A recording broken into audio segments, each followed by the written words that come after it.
crafty cuties! Hope you guys are doing lovely. I am excited to share today's project with you. We're going to make wax seal charms, and I've had this idea in my head for a long time, so I'm excited to finally be sharing it with you. Hopefully this video will be in focus. One of my last videos was out of focus like half the video, and oh man, I just put it up because you could still tell what I was doing, but really frustrating. So yeah, I did a craft stash haul, and I told you guys I was going to use a lot of those items in future videos, and so today I am starting with this project.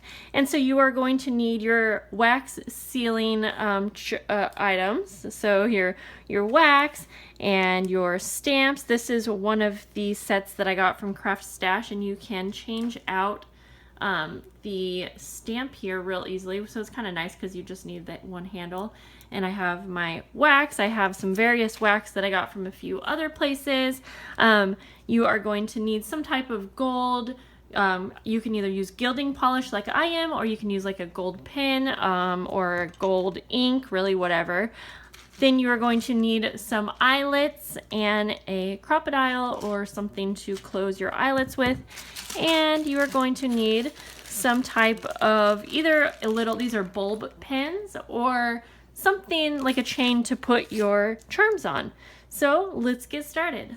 I am using my spoon and wax today. There's so many different ways that you can melt your wax. Wow guys, sorry. I'm just gonna pick a couple colors here. I'm really loving I have some burgundy colors in here. So I'm really liking those, and reds, I'm really liking that. So I'm gonna use 2 of these little stars. So I will start out by melting my wax, and I have a little piece of parchment paper here. That's just gonna make it really easy so I can get the wax seals off without it sticking to anything. So I will go ahead and melt this. I'm not a pro at wax seal art, I guess you could call it, but I have definitely learned a few tips and tricks that have helped me along the way. One, you do not want to get your wax too hot to where it's bubbling. If it's bubbling, it is too hot. But if it does get to be that temperature where it's bubbling, you can go ahead and just set your little spoon off to the side for a moment. Just let it cool down, I would say, for like 30 seconds. Another thing that I have personally learned is once you pour out your wax onto your surface, I like to let that set for about 15 seconds before making my stamp impression. That just works best for me, and then I leave the wax seal and the wax seal stamp alone for about a moment or 2 minutes. What? So I have my stamp here. I'm going to start out by using this little envelope, and I think this is so perfect for any kind of happy mail or, you know, anything that you're sending to a pen pal. And I also like this stamp because it's a little bit smaller, and Craft Stash has a few different sets, so I kind of like the sets because it does come with some of the waxing seal. So I'm going to go ahead and just pour that straight down, and it doesn't matter if it's a perfect circle. Yeah, you don't have to worry about that. And if you are a perfectionist, I mean, you can always trim around to make it the perfect circle. So like I said, I'm going to let this sit for just a moment. And if you can see, I didn't pour out all of the wax in this one because I am using a smaller stamp. I don't need all of that. I've just kind of learned what works best. I'm going to grab some more just to get it ready for a next round. I'm going to put a blue one in there. So I'll go ahead and make my impression now.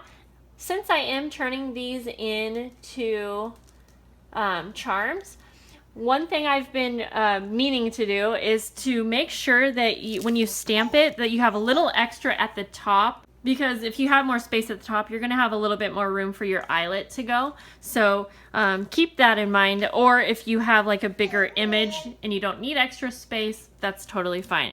So this one's just about ready to pull up, and I'm going to go ahead. I don't want to waste this wax, so I'm just going to make my next one really quick. I love those colors together, and I will just pick another stamp that I have. I'll do my leaf, and if you can see, that's kind of more like an oval, so you can kind of swoosh this around real fast. It doesn't have to be perfect. Okay, so you're going to see that when I pull this up, a lot of times it just pulls right off my parchment paper, which is great. and then you can just kind of, or actually to be honest, I kind of like to hold it down and then just lift straight up. And then we have our wax seal with the impression. If you are using a stick like this, you can basically light it with your lighter, and then you just let it drip onto your surface. So these are also pretty easy to use too, but I just prefer the spoon method. And you can also cut a piece off and put it into your spoon. All right, real quick, I'm gonna switch this out, and so see, it just screws off, and then your little piece comes out. And I'm going to put the heart in it. I want to do one more with a heart. And you guys can definitely hear Arlo here. She is talking a ton today. So it might sound like she's fussing or crying, but she's just talking.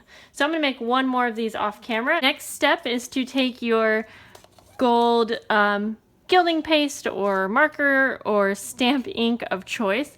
I kind of like to use a little brush, but you can also just dip your finger in and not get too much.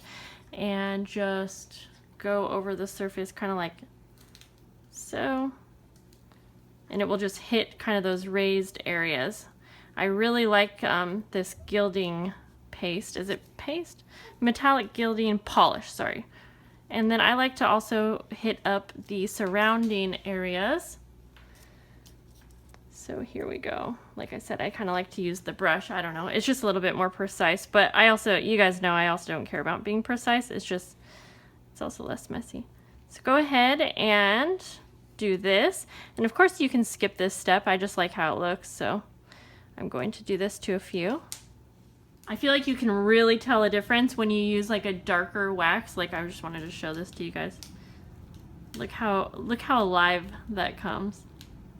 Isn't that so pretty? This gold is really pretty. I also really like it on the red color. So now go ahead and take your eyelet and your crocodile. You could probably do this by just like puncturing a hole, but you would have to have something to set your eyelets. So I'm sure, like I said, yeah, there's probably a lot of different ways, but I am going to go ahead and puncture a hole right where I want to put the eyelet. And I think that this works great. I'm just gonna go like that. And Craft Stash has a ton of colors of the eyelets. And then you can just go ahead and, whoops, set your eyelet. Trying to make sure I'm in frame. I'm also trying to make sure that I am in focus. I am so sorry if some of my videos have been out of focus. I think this camera is starting to not work very well. And then there you go. And like I said, I like to use a bulb pen, but I mean, there's so many different ways and things that you could hang these onto, and you are all done. Super easy. I know I kind of drug out the tutorial there, but I really like this idea. I think this will be so fun to add these on the edge of some lace that's in a journal. I mean, you could put this, you can do so many different things with these. Arlo is agreeing with us. And so I'm just going to make a bunch of these up, and I'll have them on hand for different projects. So yeah, I hope that this gave you guys some inspiration. Maybe if you make some, please post a picture on Instagram and tag me. I'm a cool mom with zeros for the O's on Instagram. Definitely tag me and follow me if you're not already. And I will talk to you guys later. Bye guys.